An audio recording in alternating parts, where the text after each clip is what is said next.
Momento de reflexão.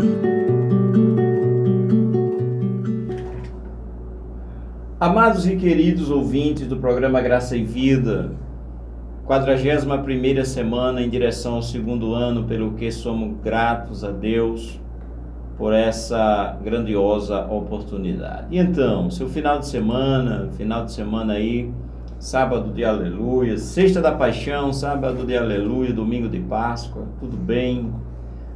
Foi tudo bem contigo, né? Como disse ou perguntou o profeta, vai bem contigo, vai bem com os seus, né?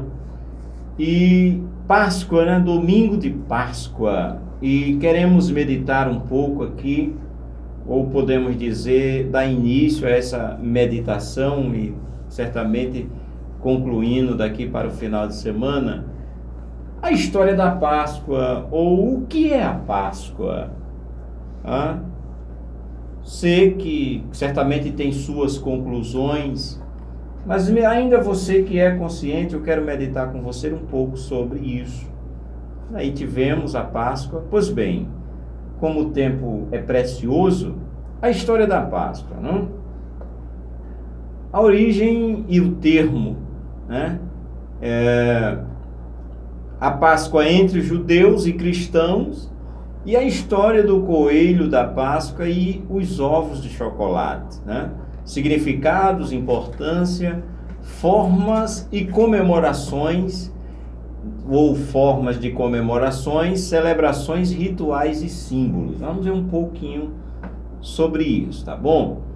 E com certeza nós vamos focar na Páscoa original, de que cremos que é aquela que encontramos na Bíblia Sagrada. Pois bem, a Páscoa é uma das datas comemorativas mais importantes entre as culturas ocidentais, diz aqui o texto que nós estamos vendo.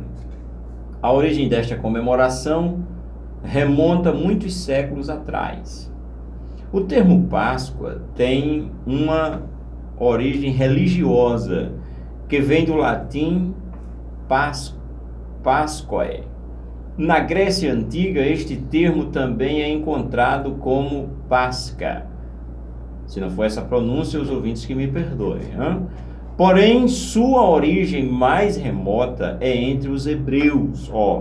A origem mais remota, a origem mais antiga é entre os hebreus, e na qual, particularmente, não sou eu, porque que estou falando agora, mas com certeza o mundo cristão e os hebreus cremos que essa é a original. Bom, onde aparece o termo passe, né? Cujo significado é passagem. Mas vamos. Entre as civilizações antigas, historiadores encontraram informações que levam a concluir que uma festa de passagem era comemorada entre povos europeus há milhares de anos atrás, principalmente na região do Mediterrâneo. Algumas sociedades, entre elas a grega, festejavam a passagem do inverno para a primavera durante o mês de março. Geralmente, esta festa era realizada na primeira lua cheia da época das flores, entre os povos da antiguidade. O fim do inverno e o começo da primavera eram de extrema importância, pois estava ligado a maiores chances de sobrevivência em função do rigoroso inverno que castigava a Europa, dificultando a produção de alimentos. Bem, Páscoa judaica, aqui é uma pincelada rápida histórica, né? A Páscoa judaica. Entre os judeus, esta data assume um significado muito importante, pois marca o êxodo deste povo do Egito por volta de 1200 anos antes de Cristo, ou seja, o êxodo, a saída, a libertação propriamente dita da escravidão do Egito, onde foram aprisionados pelos faraós durante vários anos. Esta história encontra-se no Velho Testamento, na Bíblia, no livro de Êxodo, mas precisamente do capítulo 12. A Páscoa judaica também está relacionada com a passagem dos hebreus pelo Mar Vermelho, onde, liderados por Moisés, fugiram do Egito. Nesta data, os judeus fazem e comem o pão sem fermento para celebrar a rápida fuga do Egito, quando não sobrou tempo para fermentar o pão. Bom, isso aqui é o que o historiador está dizendo, tá certo? Mas vamos. A Páscoa entre os cristãos. Entre os primeiros cristãos desta data celebravam a ressurreição de Jesus Cristo, quando, após a morte, sua alma voltou a se unir ao seu corpo, isto é, quando ressuscitou, não? O festejo era realizado no domingo seguinte à lua cheia posterior ao equinócio da primavera, 21 de março. Ainda hoje os cristãos celebram a Páscoa, valorizando e enfatizando a importância da ressurreição do Senhor Jesus. Entre os cristãos, a semana anterior à Páscoa é considerada Semana Santa. Esta semana tem início no domingo de Ramos, que marca a entrada de Jesus na cidade de Jerusalém. E a história do coelhinho da Páscoa e os ovos. A figura do coelho está simbolicamente relacionada a esta data comemorativa, pois este animal representa a fertilidade. O coelho se reproduz rapidamente e em grandes quantidades. Entre os povos da antiguidade, a fertilidade era sinônimo de preservação da espécie e melhores condições de vida, numa época onde o índice de mortalidade era altíssimo. No Egito Antigo, por exemplo, o coelho representava o nascimento e a esperança de novas vidas. Mas o que a reprodução tem a ver com os significados religiosos da Páscoa?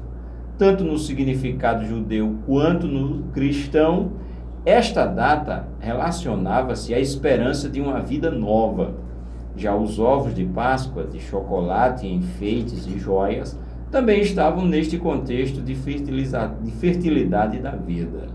A figura do coelho da Páscoa foi trazida para a América pelos imigrantes alemães entre o final do século XVII e início do século XVIII. Essa fonte é suapesquisa.com, esse site, tá certo? História da Páscoa, suapesquisa.com.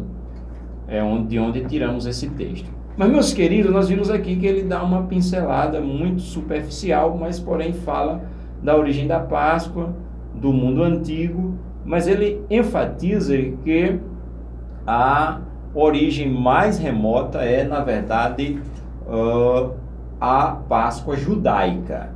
E, como ele diz, se encontra no livro de Êxodo. Então vamos ver o que está escrito de fato e de verdade no capítulo 12 do livro de Êxodo, ou no segundo livro da Bíblia, na ordem que nós temos. Abra sua Bíblia ou anote e vamos ver a origem da Páscoa, como o próprio texto diz, que a origem mais remota, né, ou como posso dizer, a mais confiável é na qual nós cremos, a Páscoa na sua origem. Vamos lá. Livro de Êxodo, capítulo 12. Diz-nos assim o texto sagrado. E falou o Senhor a Moisés e a Arão na terra do Egito. Aonde? Na terra do Egito. O Senhor falou a Moisés e a Arão na terra do Egito, dizendo: Este mesmo mês vos será o princípio dos meses. Este vos será o primeiro dos meses do ano. Falai a toda a congregação de Israel, dizendo: Aos 10 deste mês, tome cada um para si um cordeiro, segundo as casas dos pais, um cordeiro para cada família. Mas, se a família for pequena, para um cordeiro, então tome um só com seu vizinho perto de sua casa, conforme o número das almas, cada um conforme o seu comer. Fareis a conta conforme ao cordeiro. O cordeiro ou cabrito será sem mancha, sem mácula, um macho de 1 ano, o qual tomareis das ovelhas ou das cabras, e o guardareis até o 14º dia deste mês. E todo o ajuntamento da congregação de Israel o sacrificará à tarde. E tomarão do sangue, e pô-lo-ão em ambas as ombreiras, e na verga da porta, nas suas casas em que o comerem. E naquela noite comerão a carne assada no fogo, com pães asmos, isto é, sem fermento, com ervas amargosas a comerão. Comerão o cordeiro assado e com ervas amargosas. Não comereis dele nada cru, nem cozido em água, senão assado no fogo, a sua cabeça e os seus pés e com a fressura. Nada dele deixará até amanhã, mas o que dele ficar até amanhã queimareis a fogo. Assim, pois, o comereis, os vossos lombos cingidos, os vossos sapatos nos pés, o vosso cajado na mão, e o comereis apressadamente. Esta é a Páscoa do Senhor. Esta é a Páscoa do Senhor. E eu passarei pela terra do Egito esta noite, e ferirei todo o primogênito na terra do Egito, desde os homens até os animais, e em todos os deuses do Egito farei juízo. Eu sou o Senhor. E aquele sangue vos será por sinal nas casas em que estiverdes. Vendo eu o sangue, passarei por cima de vós, e não haverá entre vós praga de mortandade, porquanto eu feri a terra do Egito. Este dia vos será por memória, e celebrá-lo-ei por festa ao Senhor. Nas vossas gerações o celebrarei por estatuto perpétuo. Aquele sangue vos será por sinal nas casas em que estiverdes. Vendo eu o sangue, passarei por cima de vós, e não haverá entre vós praga de mortandade, quando eu ferir a terra do Egito. Porque o Senhor passará para ferir aos egípcios. Porém, quando vir o sangue na verga da porta e em ambas as ombreiras, o Senhor passará aquela porta e não deixará o destruidor entrar em vossas casas para vos ferir. Então direis: este é o sacrifício da Páscoa do Senhor, que passou as casas dos filhos de Israel no Egito, quando feri aos egípcios e livrou as nossas casas. Então o povo inclinou-se e adorou. Pronto. Eis aqui, como disse no início, em que cremos a origem da verdadeira Páscoa do Senhor. Quando Deus estava para tirar o povo de Israel do Egito, Israel resistiu, certo? No livro de Êxodo registra isso. E ali houveram 10 pragas. 10 pragas. Houveram as 9 primeiras, iniciando com a praga da água tornando-se em vinho, e vieram as demais, até a 9ª.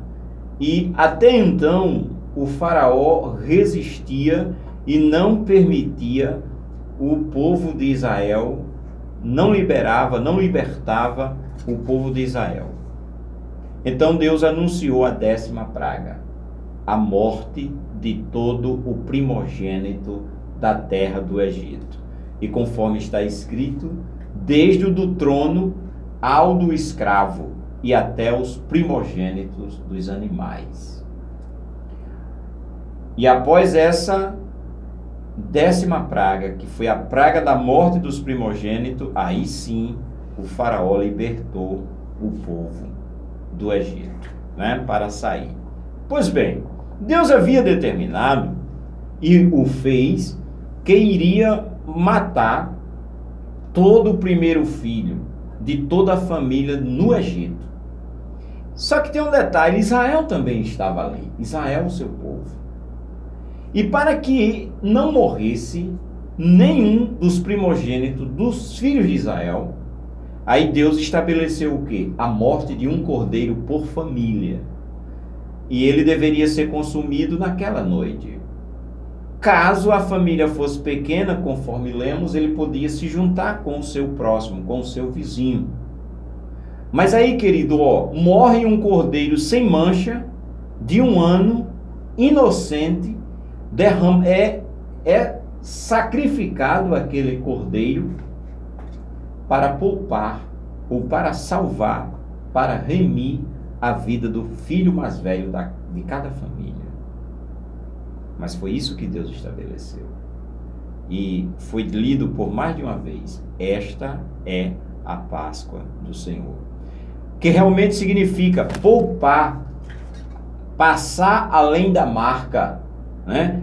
Passar por cima da casa. Os textos lidos deixam muito claro esse entendimento. Que Deus disse, ó, aquele sangue vos será por sinal nas vergas das vossas casas. Quando eu vir o sangue, passarei por cima de vós. Isso é a Páscoa do Senhor, que Deus estabeleceu ali. Qual foi o animal? Um cordeiro ou um cabrito. E o importante, o significado maior, a gente verá nos próximos programas, que tudo isso, queridos, apontava para o Senhor Jesus Cristo. Pois, assim como aquele cordeiro salvou a vida de cada primeiro filho, cada primogênito de cada família, Jesus que veio, como disse ali a informação que nós lemos, cerca de 1250 anos depois, Jesus, aquilo já apontava na linguagem bíblica, aquilo lá, aquele ato, aquela Páscoa já apontava para a vinda de Jesus. Que Jesus é, como João disse no Evangelho, no Evangelho segundo escreveu João, no 4º livro do Novo Testamento, capítulo 1, verso 29, quando Jesus veio para ser batizado por João, lá no Rio Jordão, que quando João levanta a cabeça e olha e vê Jesus, ele diz, eis aí, o Cordeiro de Deus que tira o pecado do mundo. Você está entendendo a ligação? Como a Bíblia ela é maravilhosa? Então, meus amados, a Páscoa original e o texto histórico que nós lemos aqui da sua pesquisa, do site suapesquisa.com, História da Páscoa, ele mesmo diz que na antiguidade tem muitas coisas, mas a mais remota que leva para a origem da Páscoa é a Páscoa judaica, que é esse texto sagrado que lemos, capítulo 12 do livro de Êxodo. Você pode ler na íntegra em casa. Então, meus queridos, ali nasceu a Páscoa. E o termo é muito claro, no versículo 12 e 12 diz, esta é a Páscoa do Senhor. Ou seja, foi sacrificado um cordeiro ali para poupar a vida do primeiro filho daquela família. Aí Paulo, o apóstolo Paulo, para concluir aqui, nós vamos ver isso mais detalhado, permitindo Deus na próxima quarta, se Deus quiser. No capítulo 5 da primeira carta aos Coríntios, ele diz, porque Cristo, nossa Páscoa, foi sacrificado por nós. Tá certo? Então isso é a Páscoa bíblica, ou que está registrada nas Escrituras. Só que, então, amigo, há muita mistura, há muita coisa, mas esta é a verdade das Escrituras, a quem preferimos crer, porque as demais coisas são invenções humanas. Que Deus te abençoe, amado. Esse programa tem esse objetivo, de trazer a palavra de Deus como ela está escrita, certo? Então, essa é a nossa intenção, e nós vamos ver com mais detalhes que tudo isso tem ligação e aponta para o verdadeiro sacrifício que o Senhor Jesus fez por mim e por você. Aquele cordeiro só salvava os primogênitos daquela casa e naquela noite, mas o Cordeiro de Deus, que é o Senhor Jesus Cristo, ele tem poder de salvar a todos quantos nele creem. Amém? Que Deus te abençoe. Acabamos de apresentar o programa Graça e Vida.